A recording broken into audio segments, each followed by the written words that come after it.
Oke, halo teman-teman semua, perkenalkan nama gue Evan. Kali ini gue bakal ngebahas tentang salah satu pertanyaan. Pertanyaan ini udah sering banget ditanyain ya, buat teman-teman yang berminat di psikologi. Gue bakal ngejawab pertanyaan sebenarnya apa aja sih peluang kerja di peminatan psikologi pendidikan, gitu ya. Jurusannya pasti jurusan psikologi, tapi sekarang kita ngomongin soal psikologi pendidikan. Stay tune supaya lo bisa dapat keseluruhan insight-nya, oke?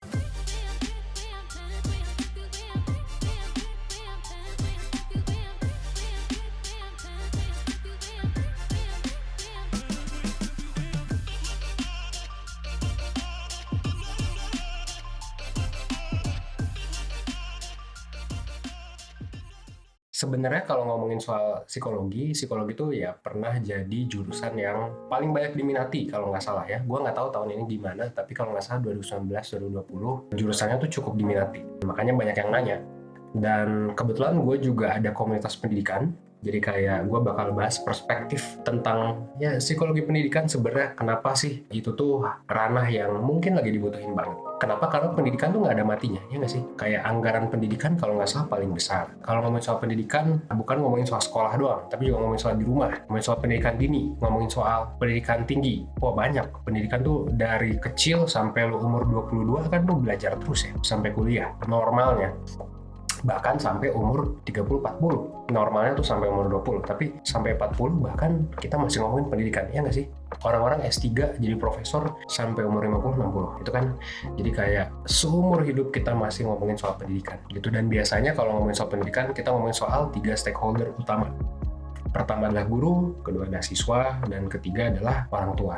Ketiganya populasinya banyak, jadi lo mungkin nggak bakal kehabisan populasi kalau lo masuk ke psikologi pendidikan gitu. Jadi gimana caranya ngebantu berbagai macam stakeholder itu untuk ya, supaya nanti mereka bisa ya belajar, ya berkembang dengan efektif gitu. Ya sesuai dengan namanya psikologi pendidikan itu ya menurut gue sih dibutuhin. Kenapa? Karena kondisi di Indonesia ini ya sebenarnya bisa dibilang kurang gitu ya. Kayak kalau kita lihat statistik gitu, kalau misalnya kita lihat report dari UNESCO gitu ya, pendidikan di Indonesia tuh urutan ke-10 dan urutan terakhir untuk kualitas guru dari 14 negara berkembang. Jadi dari 14, Indonesia di urutan 10. Itu 16% siswa Indonesia masih ngulang kelas. Guru-guru di Indonesia banyak juga yang nggak lolos sertifikasi. Jadi ya emang apa ya dibutuhin banget sih. Dan kebetulan project-project dari setahu gue dari Kemendikbud tuh ya banyak yang butuh ahli psikologi pendidikan. Biasanya kalau anak psikologi itu jago riset, emang dibutuhin sih buat menilai sebenarnya efektif nggak sih intervensinya, berhasil nggak sih. Dan bukan hanya ngomongin soal skala kecil ya, tapi juga skala besar. Bisa ukuran negara juga bisa diukur sama psikologi pendidikan.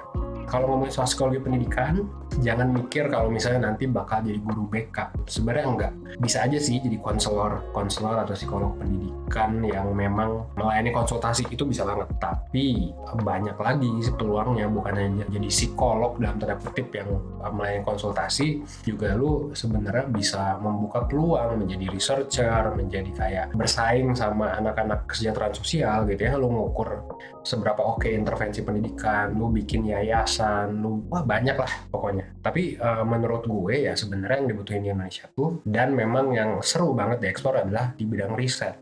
Artinya adalah lu sebagai anak psikologi nanti gimana caranya ngembangin pendidikan Indonesia lewat riset. Biasanya kalau misalnya lu masuk ke bidang riset bakal banyak banget dana-dana gitu. Karena kalau kita ngomongin soal negara-negara, di banyak negara yang paling banyak dana donor gitu ya masuk adalah tentang pendidikan.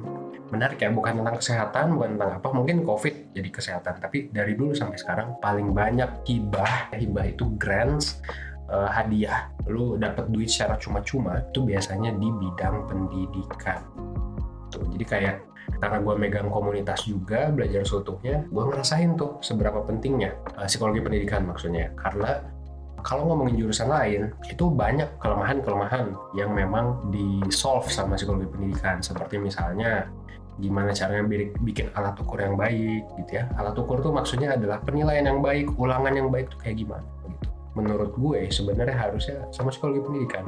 Dan ini juga nyambung sama aliran yang lain, bukan aliran peminatan gitu. Psikometri itu juga menarik tuh. Tapi kita nggak akan bahas psikometri sekarang. Jadi kalau gue list, pertama bisa jadi apa? Konselor. Kedua psikoterapis, bidang karir gitu ya. Yang ketiga adalah jadi guru bisa sih, udah jelas ya. Yang keempat sebenarnya researcher, menurut gue itu penting banget. Yang kelima ngomongin intervensi pendidikan. Yang keenam evaluator. Yang ketujuh wah banyak lagi di pendidikan tuh, bisa hampir bisa masuk semua ya gitu. Nah paling yang gue mau tanyakan ke teman-teman adalah sebenarnya teman-teman kalau pengen ngambil psikologi alasannya memang apa gitu. Nah soalnya bidangnya kan banyak, terus kayak psikologi pendidikan kan ranahnya banyak, tinggal teman-teman aja alasannya mau ngapain emang gitu. Silakan jawab di comment section gitu, atau kalau lu mau ada pertanyaan silakan gitu. Semoga ada gambaran lah dari sini sedikit. Kalau ngomongin psikologi pendidikan itu ya memang dari kecil sampai dewasa. Lo bisa kerja di UNIF, lo bisa kerja di SD, TK, bahkan pendidikan usia dini gitu ya. Mungkin ya sekian aja video dari gua. Semoga ini bisa bermanfaat buat teman-teman semua, dan buat teman-teman yang masih bingung ya silakan ditanyakan kembali aja yang tadi. Sebenarnya tujuan lo apa? Soalnya bisa masuk ke banyak hal psikologi itu ya, makanya mungkin banyak diminati sama orang, dan ilmunya juga menarik ngomongin soal manusia.